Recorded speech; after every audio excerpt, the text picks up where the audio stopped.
என் அன்பு குழந்தையே, நீ துவண்டு போன சமயத்தில் உனக்கு யாரும் துணையில்லை என்று துவண்டு போகாதே.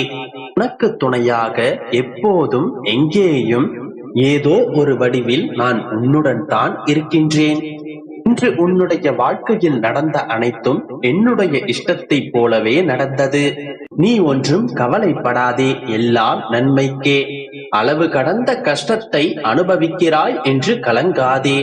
உனக்காக எல்லையில்லாத சந்தோஷங்கள் காத்து கொண்டிருக்கின்றது. ஒவ்வொரு வினைக்கும் ஒரு எதிர்வினை நிச்சயமாக உண்டு. அன்பும் சரி, துரோகமும் சரி. நீ பிறர் மீது அன்பு செலுத்தினால் அன்பை திரும்ப பெறுவாய். நீ பிறருக்கு துரோகம் செய்தால் வேறு ஒருவரின் மூலம் நீ துரோகத்தை கட்டாயம் பெறுவாய். குழந்தையே, உனக்காக எடுத்து வைக்கப்பட்டது எதுவோ அது உனக்கானது. தாமதமானாலும் அது நிச்சயமாக உன்னை தேடி வந்து சேரும். மன அமைதி கொள். நீ உதவி என்றால் உலகம் காதுகளை மூடிக்கொள்ளும். நீ உதவும் நிலையில் இருந்தால் உன்னிடத்தில் கைகளை ஏந்தி நிற்கும். நீ என்றும் உதவுபவனாகவே இரு. நீ இழப்பது எதுவாகவே இருந்தாலும் அது உன்னுடையதல்ல. அது நீ யார் என்பதை உணர்வதற்காக உனக்கு கொடுத்த ஒன்று. ஒவ்வொரு இழப்பிலும் நீ ஒரு பொய்யை உணர்கின்றாய். அலைமோதும் உன்னுடைய மனதிடம் தினமும் என்னை துதிக்க கற்றுக்கொள். அப்போது எவ்வளவு பெரிய கஷ்டம் வந்தாலும் அதை எதிர்த்து நின்று போராடும் தைரியம் உன்னுடைய மனதில் தோன்றும்.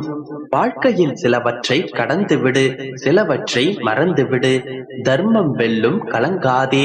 பிள்ளையே, நீ உன்னுடைய வாழ்க்கையில் பட்ட அவமானம், தோல்வி, வறுமை, ஏமாற்றம் இவை யாவும் உன்னை ஒரு நல்ல சிலையாக மாற்றும் சிற்பிகள். பொறுமை காத்தால் சிலையாவாய். உன்னுடைய ஒவ்வொரு வேதனையிலும் உனக்கு ஒன்றை புரிய வைப்பதற்காகவே நான் போராடி கொண்டிருக்கிறேன். அதனை உணர்ந்து கொள். எந்த செயலில் ஈடுபட்டாலும் அதன் விளைவாக இன்பமும் துன்பமும் இணைந்தே உன்னை தேடி வரும். இல்லையே, உன்னுடைய அப்பாவாகிய என்னை நம்பு. உனக்கு கிடைக்க வேண்டியது சரியான நேரத்தில் உனக்கு கிடைத்தே தீரும்.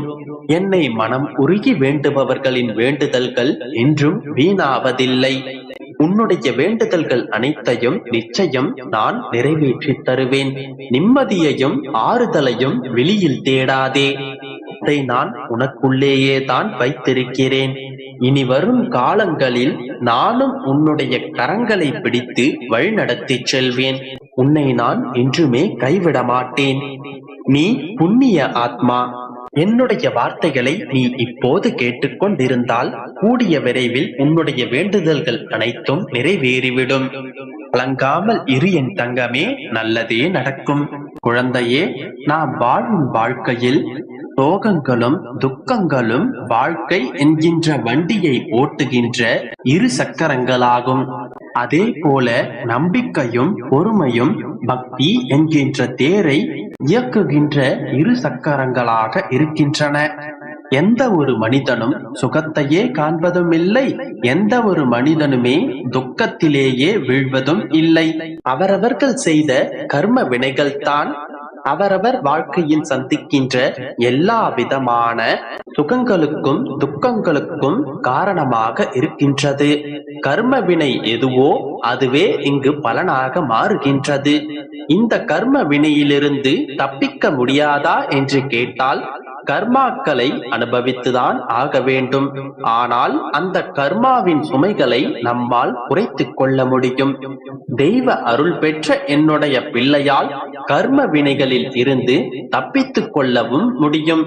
உன்னுடைய கஷ்டங்களை எல்லாம் என்னால் சுலபமாக மாற்றவும் முடியும்.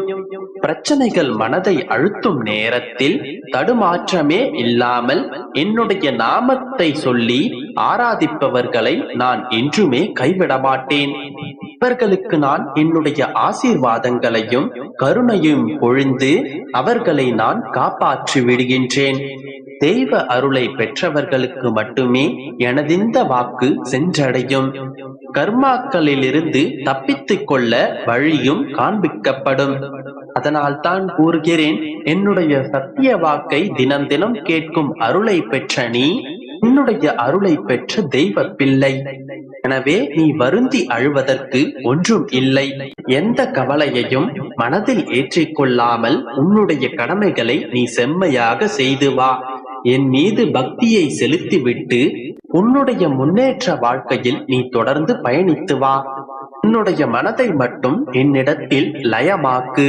உன்னுடைய சிரமத்திற்கு அதிகமான சந்தோஷங்களை நான் உனக்கு கொடுக்கின்றேன். எனது இந்த சங்கல்பம் இல்லாமல் இப்போது இதை உன்னால் கேட்டுக்கொண்டிருக்க முடியாது. எனவே இன்று முதல் யார் எனக்கு இருக்கிறார்கள், எனக்கு எப்படி கிடைக்கும் என்கின்ற கவலையெல்லாம் விட்டுவிட்டு, என்னுடைய அப்பா எனக்கு இருக்கின்றார், நான் வேண்டிய அனைத்தையும் அவர் எனக்கு தருவார் என்று நம்பிக்கையோடு இரு. நல்லதே நடக்கும். என் அன்பு குழந்தையே, உன் நிம்மதிக்கான வழியை இப்போது நான் உனக்கு சொல்கின்றேன். அமைதியாக கவனமாக கேள். நிம்மதியாக என் மடியில் சாய்ந்து உறங்குவாய். விடியும் பொழுது உனக்கானதாக விடியும். என் தங்கமே, எப்போது நீ உறங்கச் சென்றாலும் உன் பிரச்சனைகளை மட்டும் அல்ல, பிரச்சனைக்குரிய நபர்களையும் உன் மனதிலிருந்து தூரத்தில் வைத்துவிடு. நிம்மதி என்றும் உன் மனதில் நிலைத்திருக்கும். பிரச்சனைகள் உன் கைமீறி செல்லும் போது கோபத்தை உன் கேடயமாக பயன்படுத்து. ஒருபோதும் ஆயுதமாக பயன்படுத்தாதே. எந்த சூழ்நிலையிலும் உன் மனதை தவறான பாதையில் வழி நடத்தாதே. நீயாகவே இரு. வாழ்க்கை சிறந்த ஆசானாக உன்னை வழி நடத்தும். உனக்கு முன்னே செல்பவர்களையும் உன்னை முந்திக்கொண்டு செல்பவர்களையும் கண்டு கலங்காதே. அதேபோல் உனக்கு பின்னால் இருப்பவர்களையும் உனக்கு கீழே இருப்பவர்களையும் ஏளனமாக பார்க்காதே. உனக்கான பாதையை மட்டும் கவனமாக பார்த்து செல். உனக்கான வெற்றியை உன்னால் மட்டுமே பெற முடியும். இந்த உலகில் எப்பொழுதும் தூற்றுவோர் இருந்து கொண்டேதான் இருப்பார்கள். அவர்களை எல்லாம் அடக்க முடியாது. ஆகவே அவர்களை அலட்சியப்படுத்தி நீ முன்னேறி செல். இன்று உன் வாழ்வில் என்ன நடந்திருந்தாலும், எத்தனை நடந்திருந்தாலும், இரவு தூங்கச் செல்லும் முன் அத்தனையையும் என் முகத்தை பார்த்து கூறிவிடு. அத்தனையையும் என் பாதங்களில் ஒட்டிவிடு. எல்லாம் என்னிடம் சமர்ப்பித்த பின் உன் மனம் லேசாக இருப்பதை உணர்வாய்.